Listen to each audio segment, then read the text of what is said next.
Hello, I'm Sally Utley from Sally's Sea of Songs.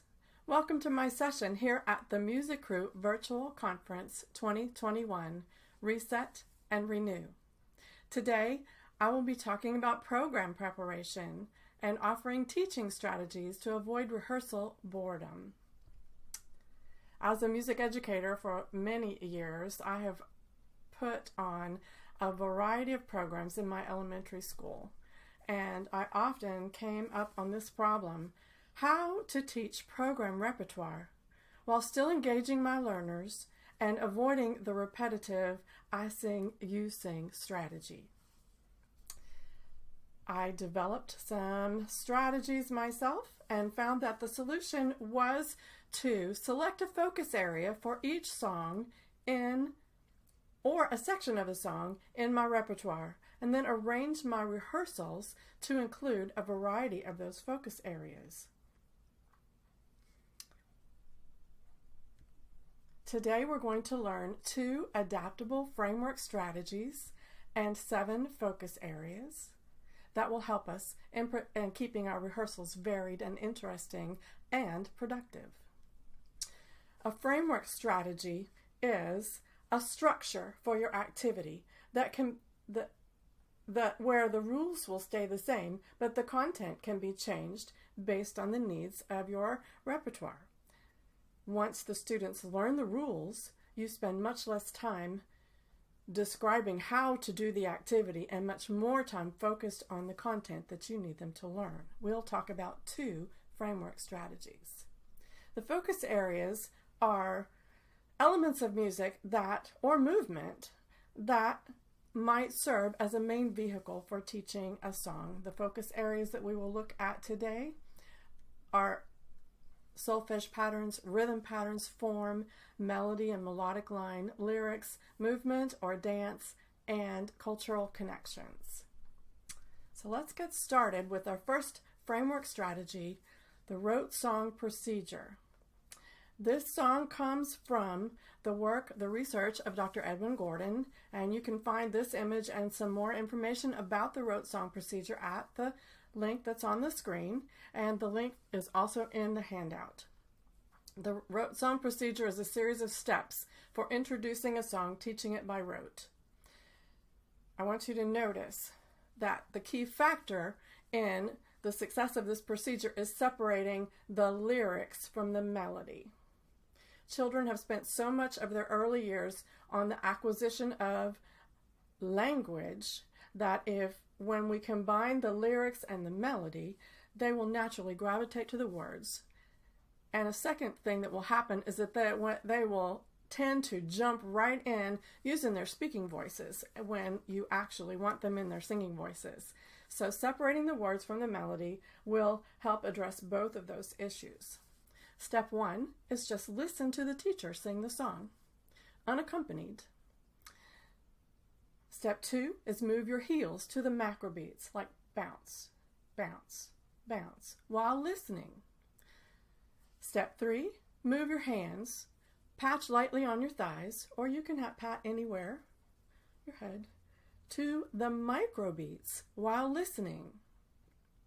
Step 4 is do both the heels on the macro beats and your hands on the micro beats. Now this is a little bit challenging.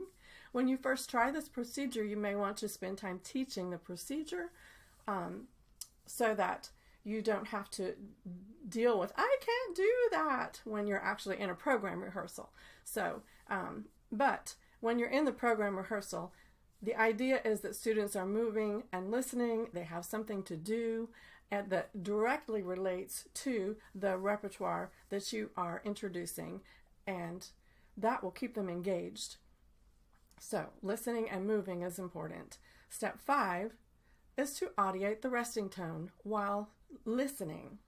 Then sing the resting tone after the teacher finishes singing the song. So if I have a little song, I'm just going to give a small example. If I start here and this is the resting tone of my song, I might say, students, please be my echo. Bum. Now I want you to remember that pitch. Bum, bum. When I stop singing, I want you to sing that resting tone. Bum, bum, bum, ba, ya, da, da, da, dum. Yum, ba, dum, bum, ba, dum. Bum. Yum, bum, bum, bum, ba, da, da, da, dum. Bum, ba, dum, bum, bum, bum, bum. Ask them to sing the resting tone alone, on their own, and see if they can keep that tone in their head. Step 6 is to audiate the song. That means the teacher will sing the melody again, and the students audiate along with the teacher so that they can check their singing in their brain, make sure that they've got it. Because step 7, finally, we allow them to sing. We're singing the song without accompaniment. The students need to sing the song on their own. Don't sing with the students at this point. You will be listening and taking note of where it worked, where it didn't, and know if they just really are not successful, then you might need to go backwards up in the steps and give them some more listening experience with this song. The research of Dr. Gordon and other brain research points to the fact that we need to hear things, listen to things at least 4 to 6 times before we can actually use that information. And so this rote song procedure gives us 6 steps before we get to singing. So that gives us plenty of repetitions. The last step is sing the song with the accompaniment. I always try to add the accompaniment in last. The next framework strategy is bubble games. So, do your students like move and freeze? Mine do. This bubble game format will give your students the opportunity to play a move and freeze game, but we're adding in the addition of purposeful movement. The movement is directly related to the song that they're listening to. Also, it will definitely help build those listening repetitions before they're expected to sing. So, when the directions for the bubble game are that students need to put a bubble all the way around from their head to their toe. They're going to have to stay inside the bubble. They put a bubble in their mouth. That will help them remember to remain silent. And they're to use walking feet. They walk in a steady beat, curvy pathway anywhere in the designated area in your classroom. If classroom space is a problem, or if we're still distancing and trying to avoid other students, this can be done stationary as well. Pretend they're standing on a surfboard. Put 2 feet firm on the ground and leave your feet in place. And just move your upper body. You can even tap your hands to the steady beat as the teacher sings the song or the recording plays, either one. So this can be done locomotor or stationary. So as with the rote song procedure, the teacher is going to sing the song, sing the melody, I should be more specific, without words. And then, or you could play the melody on an instrument like a recorder or the piano, and the students freeze when the music stops. This much of the game is enough to teach students how to play the game. You can stop singing at random times in the song. Don't sing the whole melody all the way through, and that will help to teach them how to play the game. And you're trying to catch them not listening by stopping at random times. So at the end of each repetition is where this extra work comes in. That is when we will add in the focus areas that we will be discussing in just a moment. So we're going to put in some extra elements in the middle of the bubble game. My students love playing bubble games, and I can play this 8 or 10 times. So if I'm using a short section of a song, the verse melody or the refrain melody or just a short section, I can repeat that 8 or 10 times, and they're not supposed to be singing. They're supposed to be listening and moving, and all of this helps to get that song into their brain. As an ending of this, I will ask them on the next repetition to please walk their curvy pathway right back to their seat and sit down. And then I ask them to audiate the song, as in the end of the rote song procedure. And finally, I will ask them to sing the song alone. Now, I do have some rules that I will share with you. I always try to start with the positive rules, the yes rules. We need to stay in self-space or stay inside our bubble. We need to remain silent, and we need to use walking feet. But it seems like, at least in my situation, I always have a few that just don't respond to the yes, at least not initially. So the no rules were developed in direct response to things that students were doing, and I tried to pair them up. So you can do the yes or the no, and you get the consequences are, if you do the yes rules, you stay in the game.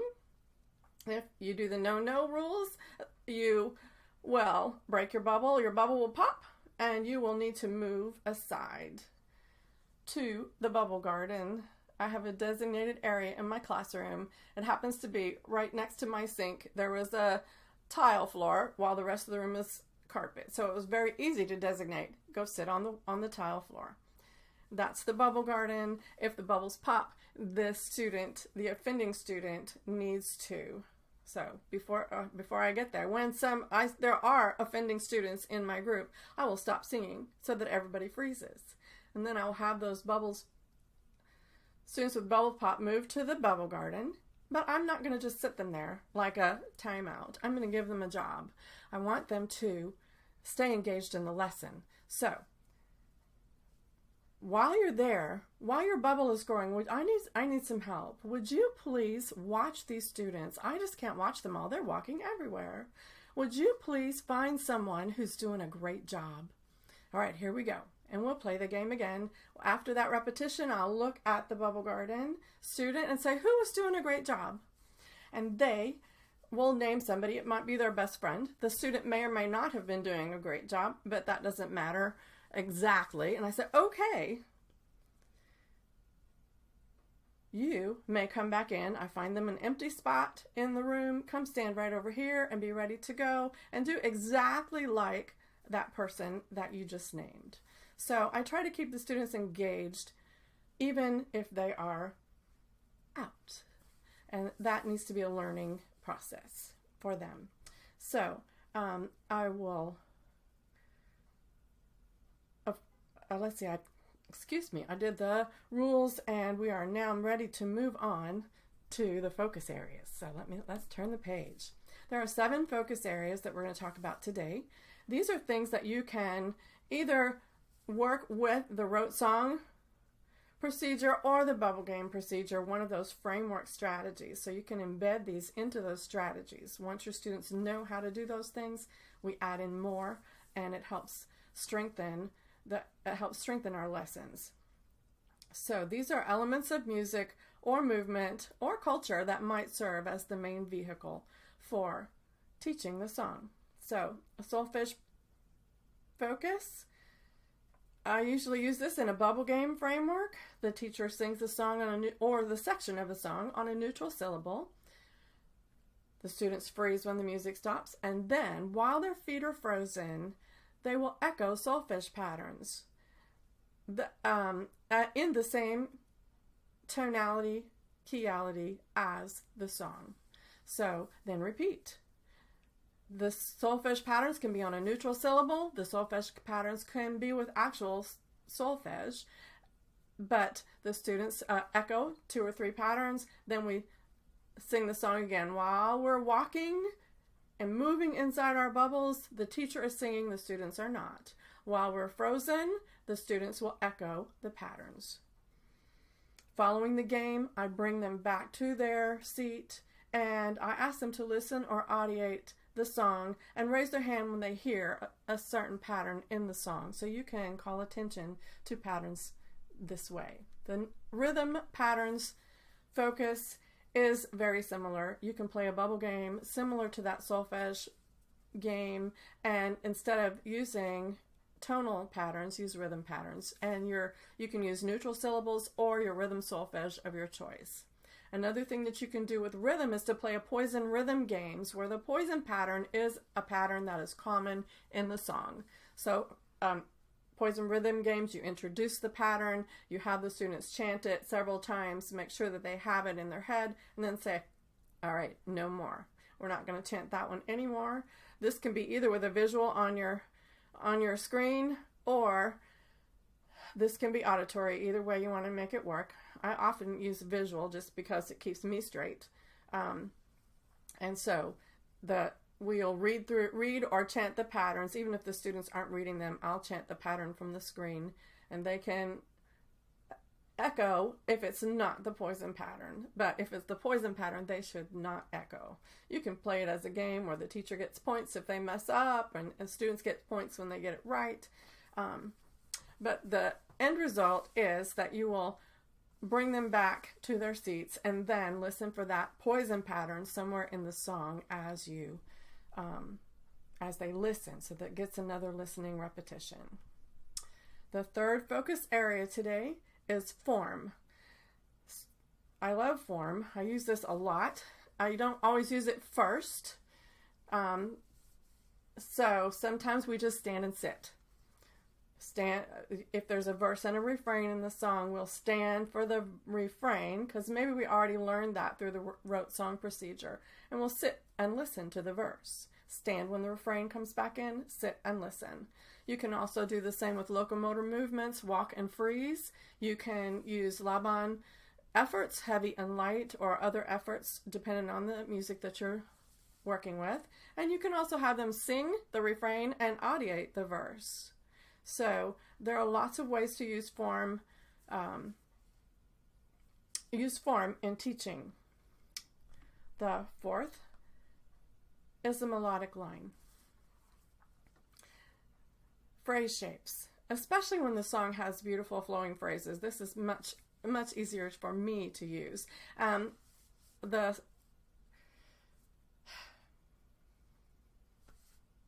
The teacher will sing the song on neutral syllables, and we'll move our hands representing the high and low pitches in the song. And I'll go through that song several times, each phrase, moving my hands. The students copy. So I'm singing, I'm moving, and the students are listening and moving. Then, after we've done it several times, I might open up a blank screen on my smartboard. This image came from my smartboard file for my state song, Carolina. So as I was teaching this song to my third graders, I sang the song and said, which one of these images matches, which color matches this first phrase? Ba-da-da-dum, ba-dum, ba-dum. Which color do you think that was? Blue. Good. Those will, if you're using a smartboard, you can just drag that line right up to the left side of the screen. Bum, bum, ba-dum, bum, bum, ba-dum. Which do you think that was? There's two of them that start high and go down low, so it must be either green or black. Which one? So we might have to listen to it again. We decide green, and so forth all the way through until we have the song in order. Then we'll go ahead and move all the way through the song one more time. You can display the notation to show how those lines follow the curve of the melodic line. And by the time you've done this many repetitions, they're ready to sing it. They're ready to try it. Lyrics is another focus area. Number 5. This is a rote song framework activity. And there are lots of different things you can do with lyrics. First, you can listen for rhyming words. Listen to the recording. Listen for rhyming words. Listen for same and different phrases. You can rap or chant the lyrics and share the lyrics with the teacher. Read them from the screen. Define unfamiliar words. Disappearing lyrics game. So I just wanted to describe share the lyrics with the teacher. I might pick a 4-line section of the song and I might chant or rap the lyrics for all 4 of those lines. Then ask my students, which one do you think was the easiest for you to remember? The last one, okay, you take the last one, I'll do the first three, you do the last one. So I'll turn that line over to them, and I will not say that line, they say that. And then ask them which one's the second easiest. The first one, okay, you take the first one and the last one, and I'll do the two in the middle. So by the time we get through this procedure, and they're doing all 4 lines, and I'm not doing any. And they have learned that without me, I sing, you sing. They have learned the lyrics without that echo at all. So this is a definite strategy that I use a lot. Next, focus is movement. Teach the movement first.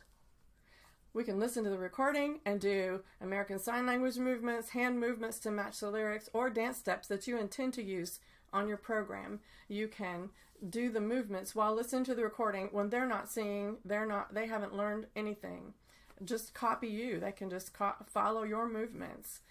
I was very successful at recently teaching You're a Grand Old Flag. We were going to do a paper plate routine, and I just started with my hands.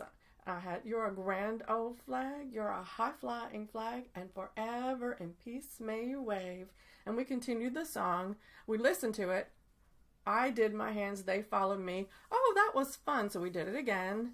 And then I passed out the paper plates, and that was even more fun. So we got to do that song 4 or 5 times before it was time to even start working on the melody or the lyrics. They had lots of listening repetitions in this way. The last focus area is cultural and musical connections, and these admittedly do not have as many listening repetitions, but they are valuable for offering your students a deeper connection to maybe a previously unknown culture to them, and that will enhance their performance by being able to make a connection with the musicians. You can also read a picture book, watch videos, invite guest musicians, and connect with any prior music experiences that they might have had with this culture. So I have just a few minutes left. I'm going to have to go through this a little quickly. This is how I turn all of those focus areas into an actual rehearsal plan. It's got 3 stages. Score study, we all do that at the beginning while we're trying to select music, teaching plan, and rehearsal plan. So during the score study, I will analyze the songs for what focus areas, what melodic features might be in there, form, rhythm, lyrical features. I'll select 1 or 2 focus areas, and I'll consider the difficulty of the song. Then I'll use that to develop a teaching plan for each song in my repertoire. Sequence the instruction over several rehearsals.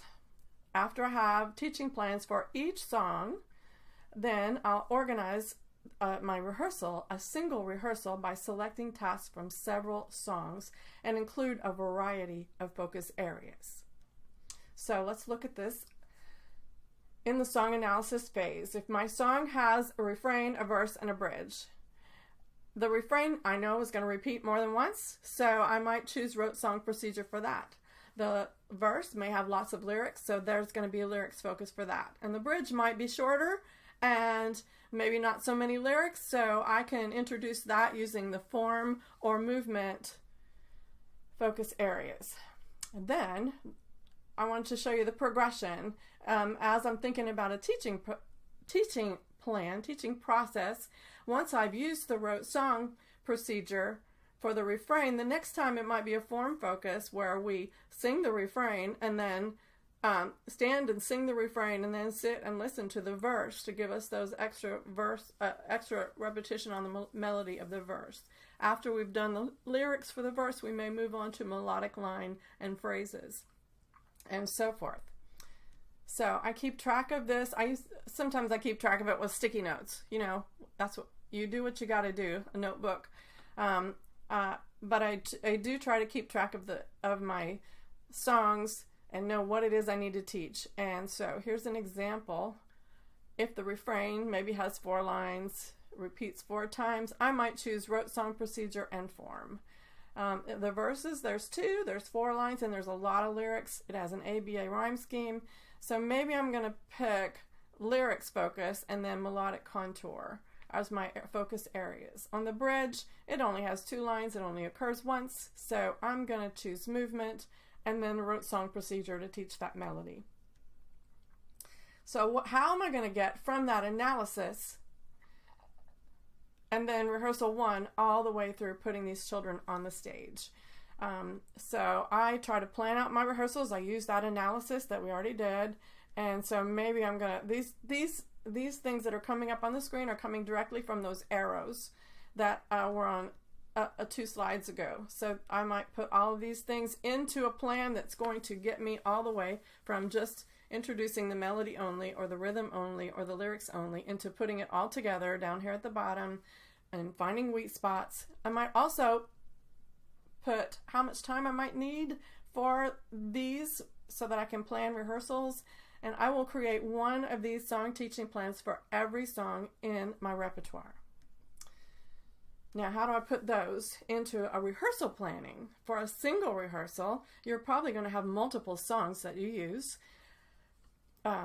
So I might have a bell ringer, a bubble game, and introduce song rhythm patterns, and then a major task, something that we're going to take a little bit longer time, the rote song procedure, for example, for the refrain. A minor task would be just the movements maybe for a song, and maybe a prep task is present cultural connections for another song.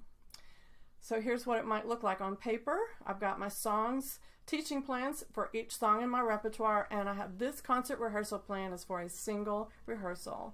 And I'm going to pull something from each one of these and put in these places, and you can have different number of tasks, depending on the number of the length of your rehearsal. There you go. So you might change that up. You can add a different an additional major task if needed, but create one concert rehearsal plan for each rehearsal that leading up to your performance. So today our problem was how to teach program repertoire while still engaging our learners and avoiding the repetitive I sing, you sing strategy. We looked at 2 framework strategies and 7 focus areas. Where does I sing, you sing fit in? It's a part of the whole learning process. The first whole is active listening activities that include rote song procedure and bubble games. The part might be the solfege rhythm patterns and lyrics, lining out of phrases. And the last whole is when you put it all back together. Let's try to remember to keep that first whole into our learning process. Resources for planning. I have prepared a resource to coordinate with this presentation that includes 12 pages of detailed instruction and 5 printable planning pages, which you saw most of them a few slides ago. And there's also an editable Google Slides version of the planning page, and a bonus, you get a listening poster that you can hang up, because the most important job of every musician is to listen. You might also like some movement cards to spice up your bubble games. These include Laban efforts of weight, levels, flow. My store will be on sale 20% off all the way through July 2nd. I know that I'm at the end of the day on July 1st, so I wanted to give you an extra day to get over to my store and check out the resources and find things that might be beneficial to you. There are also, in the handout, you will find lots of resources from the music crew that also support these rehearsal strategies. So please check out those resources in the handout. If you are not a pencil and paper kind of person and you really like digital, you might check out the blog post on the crew blog, Rehearsal Planning with Trello. In this post, Lauren Summy outlines a rehearsal planning strategy much like I just told you about today, but she uses Trello instead of pencil and paper. So you might check that out. Please visit me on TPT and social media. I will be happy to chat with you there, and I'm so thankful that you came today to my session. I want to give thanks to the music crew for putting on this virtual conference and encourage you to visit the exhibit hall During the conference, there's lots of activities. Most of the stores are on sale, and there is a PD training certificate available to you. Thank you. Have a great day.